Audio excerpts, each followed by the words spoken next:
very much, Jim, and I am just delighted and so honored to have a small role in this State of the Science Conference. I'm going to take the prerogative to begin with some personal comments and reflections because I postponed my retirement in order to be able to have an official role at this meeting. So my last day in the federal government, federal service, and with NIDILLR and ACL will be tomorrow. So that's a reflection of my esteem for Jim Rimmer and for what he has built with his RecTech. Jim also spoke at my retirement party the other day, so I'm going to return the favor a little bit. And at least start by, I have 5 things I want to say. I want to make some personal reflections. I want to talk, including about Jim a little bit and the driving force, what he brings to this center. I want to talk about what I see as the unique characteristics and contributions of this center, and then a little bit about productivity and accomplishments. What are their deliverables going to be? And then finally, my ideas for future directions. So again, back to the personal side. So you all know you have a force of nature here with Jim Rimmer. And I thought of everyone knows he's a systems thinker and a big thinker. Where's the model? All you have to do is put up the ramp model, and I'm going to talk about that more. He's a systems thinker, and a visionary. So his vision has so many parts to it, and so many strengths. So there are 4 that I want to talk about, the magic of 4. So Jim is a scientist. First and foremost, he's a scientist, and he's very rooted in rehabilitation science, exercise physiology specifically. He has a passion for it. He has tremendous expertise in it. So we begin with science. That's what his grounding is. But equally important to Jim is social justice. So inclusion science, inclusion of people with disabilities, not having silos or parallel systems that don't serve people with disabilities. So we've got science and we've got inclusion. Third, Jim is an advocate and a coach. He's an advocate for empowering people with disabilities so they can participate. So he's also an advocate, and you don't get great scientists who are also big on social justice, who are also advocates. So you've got all 3 of those. And then finally, as this conference demonstrates all of those qualities, he's a salesman, right? He is a salesman. So Jim had us create an acronym, and it's SIACS. SIACS. Science, Inclusion, Advocacy, Coaching, and Salesman. So there is another acronym to add to all the acronyms. But so how do you begin to get your hands around this center? Your mind and your hands around this wealth of information and excellence that we've heard today. Excellence on so many levels. So we're going to restate the mission statement. The mission statement is buried somewhere in your proceedings, which isn't that, there's also, it's supremely organized. How many State of the Science conferences do you go to that already have printed proceedings and a thumb drive with all the PowerPoints on them? Very impressive. So this is kind of a restatement of what this center RecTech is all about as I see it. And I'm drawing on their own words. So the mission is to bend the arc of existing and new technologies through adaptation, to remove barriers, it's number 1, to physical activity and exercise, and to promote, enable, and enhance health and wellness and inclusion in societal roles and socially engaging activity. So there is a pathway here in this model. The center didn't stop just with access or with usability and adherence. This center creates a pathway with bending the arc of technology. So technology is the mechanism to try to pursue this pathway, starting with removing barriers to physical activity and exercise, which is at the heart. There's Jim's exercise physiology and his deep, deep commitment and grounding in the evidence of not only the disparities for people with disabilities in terms of physical activity, but also the potential of physical activity to improve their health and function. All the way through at usability, so we don't skip any steps here. Usability, it has to be usable, it has to sustain adherence, it has to go beyond what they can do in the clinic or in the immediate post-rehabilitation period to improve health and function and participation. So restating that is to bend the arc of existing and new technologies through adaptation to remove barriers to physical activity and exercise and promote and enable and enhance health and wellness and inclusion in societal roles and socially engaging activity. So that is quite a mission. And what I think some of the unique characteristics are symbolized and represented and captured in this model. Jim is not trying to attack this multidimensional problem in a simple way, as we all know. In fact, I noticed when Jim listed all the disciplines that he's brought together to recruit to work on this center, there were no social behavioral scientists. And yet I tease Jim all the time, he's more of a sociologist sometimes than I am, because have you ever met a rehab scientist who loves models more than this man? Models and acronyms. There are 3 pages in your proceedings of acronyms, that's all, just 3 pages. But this model is very unique and it's very important because it's putting physical activity and exercise in an ecology in a context of the environment at 3 levels of the environment. You've got the clinic, you've got the home, you've got the community. So we're not just looking at one dimension in terms of the environment. We're also not looking at one type of technology, realizing that technologies can be a mechanism that goes from the person to the device, from person to person for that social aspect, and then also from the technology to the community. So all those dimensions and incorporating the ICF. So this model is not just a heuristic that's been on the shelf. I think we can all agree that this model has been at the core of every presentation we've heard today. And we've heard how every single project is linked to this model and how it's advancing this model. And so I think that is a wonderful strength of this center.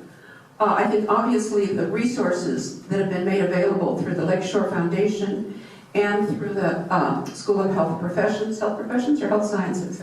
Health Professions, and also the School of Engineering. So the resources that this center has at its disposal, but they're creative in how they use them, very creative in how they use them.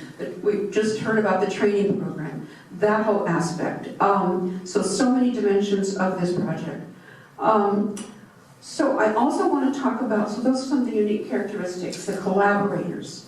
The fact that on the development side, we have standards development. And so that, I think of that as, they talked about that they're at the access level, but I see them also at the policy level. So this is not just a rehab engineering center. This center incorporates a policy aspect to it as well. So we're looking across systems. We're looking at this ecology in which you have to intervene at multiple points in order to move the needle, in order to improve opportunities for people to engage with people with disabilities, to engage in physical activity and exercise, to benefit from it, to improve their health outcomes, and increase their participation. So I think we can't say enough about that. So in terms of productivity, what are we going to get from this center? What are the deliverables? I think that's another very, very impressive aspect of this center. 5 years sounds like a long time, but it goes by very, very fast, especially when you're a rehabilitation engineering research center where you have to do R&D and training, and of course dissemination. It's a big span. It's a big scope of responsibility and a big span. So I'm going to use the acronyms of the projects, and I'm going to go down them and my understanding of what the deliverables are going to be at this point. Then there's things that are in the pipeline. But I think this is important at a State of the Science conference to take a step back and say, okay, what are the deliverables? What are we going to get for our money, for our investment? And I think I'm impressed. I hope you will be impressed too. We heard it, but I'm trying to put it all together, and I may not get everything right. So the AVID project was the first project we heard about. That's the Advanced Virtual Exercise Environment Device to promote socially engaging physical activity. That was very impressive, and you hopefully had a chance to see the device itself. It their description is they're sort of in the third generation prototype, and that's what our deliverable will be, a third generation prototype on this. They have a proof of concept, which a lot of us got to use, and they have wonderful team working on that, and I think to get to the third generation stage of prototype in 5 years with that project is extraordinary. So my congratulations to that team. It's very, very impressive. Then we have the AVG project. That's the active video gaming, where the focus there is on new controllers.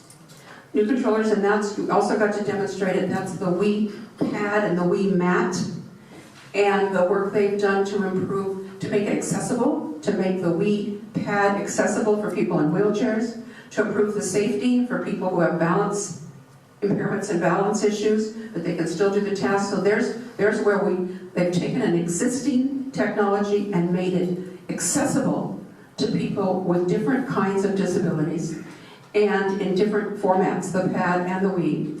And I think they consider themselves in an early prototype phase. Would that be accurate? Early prototype phase on that. But they are collecting some usability data, so they are collecting data. And then we went to standards development, and it's just amazing what's going on. There are already 2 existing adopted standards so far. As I understand it, and these are through ASTM, has adopted a general standard for inclusive fitness technologies, a general standard, and then a standard for testing accessibility of inclusive fitness equipment. And they are working on all those other standards for a specific fitness equipment that you heard, the treadmill, the elliptical, etc.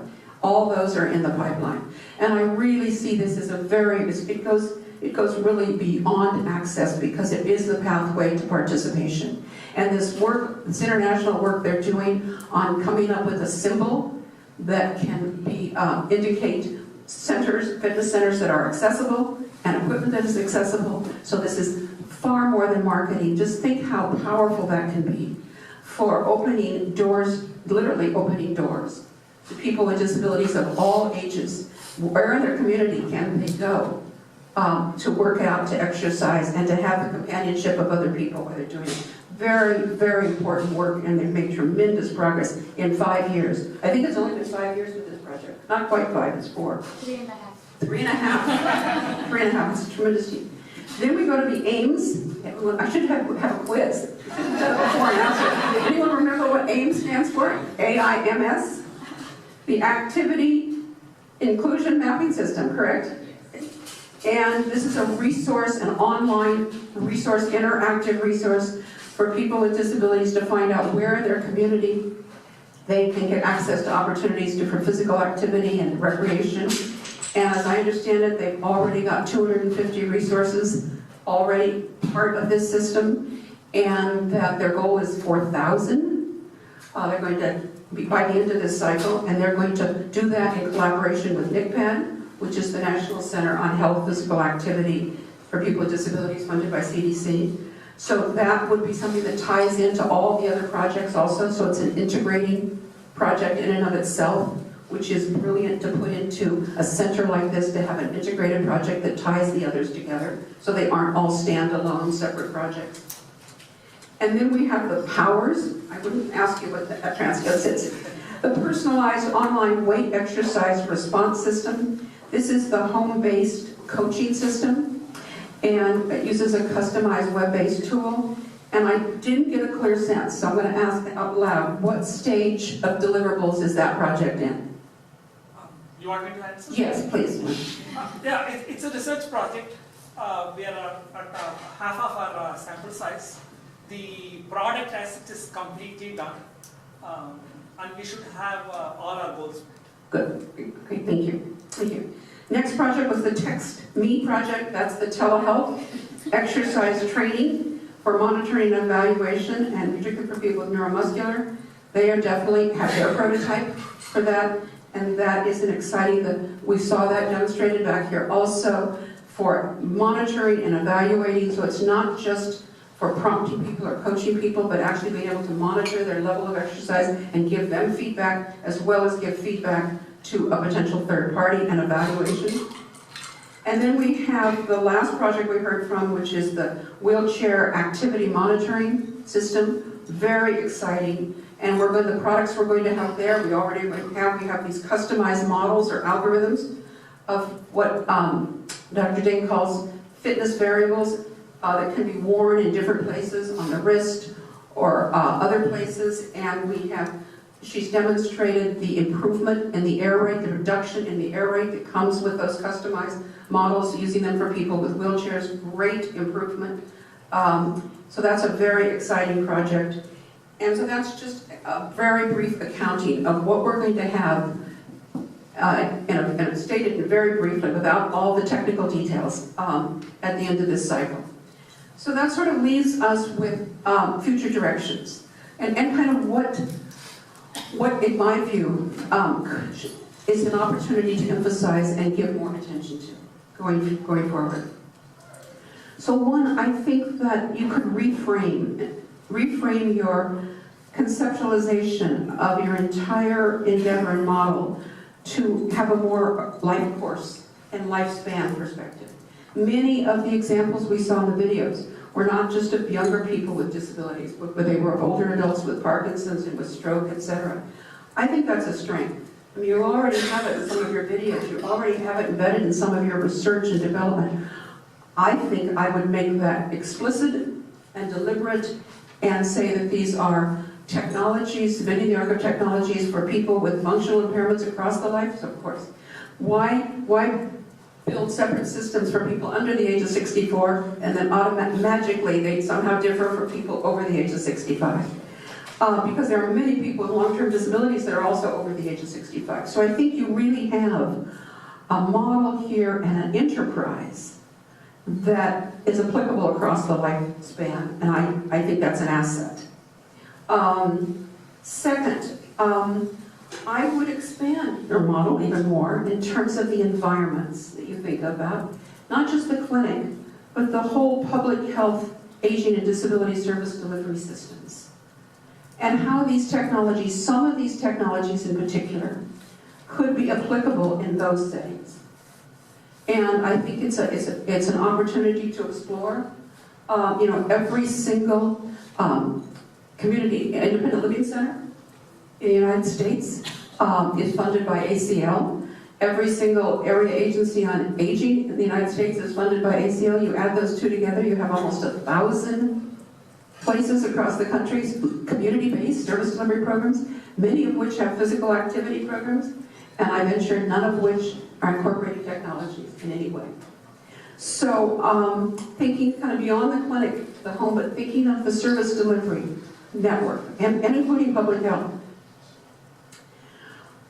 Third, I think the technologies are very, very impressive, and I think they're multifaceted. They demonstrate the importance of socially engaging activities, monitoring, obviously, accuracy, energy expenditure, being able to measure that, capture it, and coach, the coaching aspect.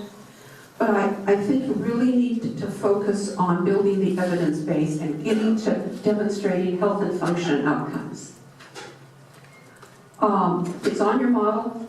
How can you link this through evidence to health and function outcomes? I think that's a really important step. And I think beyond that, and this I don't think you can do by yourself, but with partnerships with, and I hope my colleague Dave Linderman is going to pick up on this point, public-private partnerships that you can forge that can help you also look at return on investments. What are the cost savings of some of these things for these outcomes you care about?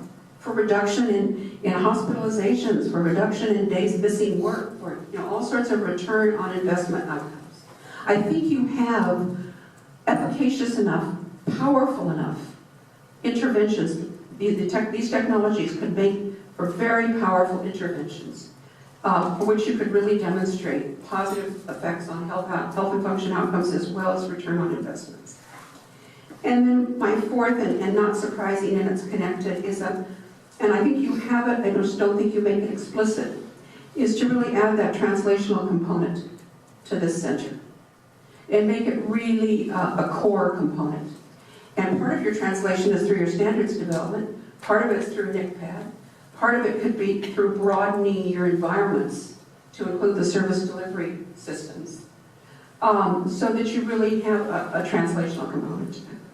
But that's down the road. I think that without any equivocation, the progress you have made in 5 years is absolutely amazing. All of you, my congratulations to all of you. It has been such a pleasure to be the program officer and to get to know all of you, and I'm a great admirer of your work, and the teamwork that you've built is just amazing. So thank you for the opportunity, and I'll end my remarks there.